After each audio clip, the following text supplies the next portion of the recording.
Another long day at CES, looking at my phone. Michele, what's going on? Well, I'll tell you, there's a lot of people here this week are having the same symptoms as you are. You know, we're surrounded by technology and we're so used to it, and it's so much a part of our lives. And whether it's our phone or the pop-up screen in our car or our laptop computer, we just love technology and everything that it can give to us. Of course, the trade-off is our eyes get tired. And they feel sore, we feel tired, sometimes they feel burning and scratchy, sometimes they tear a lot. People think it's normal. It's normal to feel this way.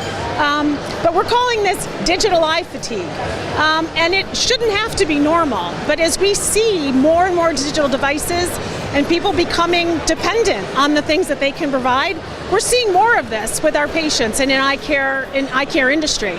So we're here talking about that today and educating people about these symptoms and bringing it to awareness.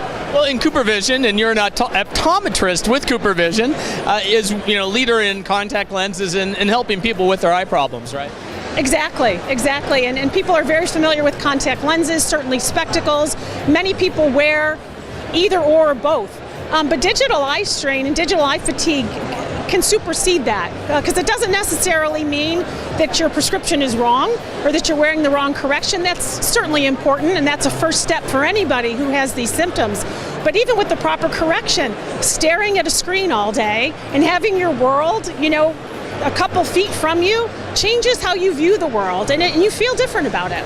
And you suggested that even kids, it's starting to affect their eyeballs, right? Yeah, it can. I mean, this is not a situation that only affects adults or people whose arms get too short.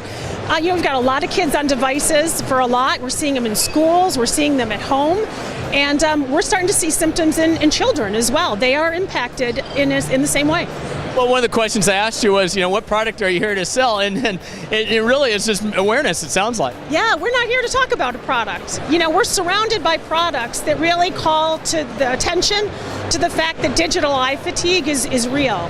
And it's only going to get more pervasive as we become more and more dependent on technology. So we're here to educate people about that, to let them know that as CooperVision, we're looking at it and looking to see what we can do to help within the industry and help patients.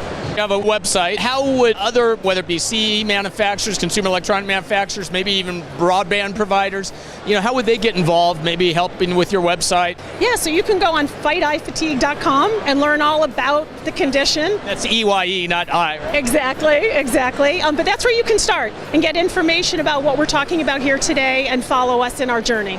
And is it a matter about, moderation? Is that what you're suggesting, or?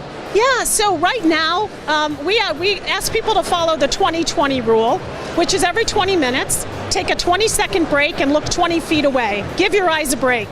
Now, I can say that, but most people aren't going to do that, right? Because that's just not the life we live. So right now, until there's a more definitive solution, get an eye exam. Let's start with making sure your eyes are healthy and you are wearing the right prescription, because if you're not, that certainly is not going to help the situation. Blinking more is important. When you stare at devices or even at books, right? Anything close up, you blink less. Your eyes feel drier. So anything you can do to blink more is helpful. And then we're just going to keep pursuing options. Take breaks as much as you can, and hopefully we'll be back, in the near future with something more to talk about. Okay, well, excellent. It sounds like there could be an app for that. Well, you know what? Maybe it's the 20-minute timer to tell everybody to take a break. So you may be onto something there. Well, Michele, nice to meet you. Great to meet you, Ken. Thanks.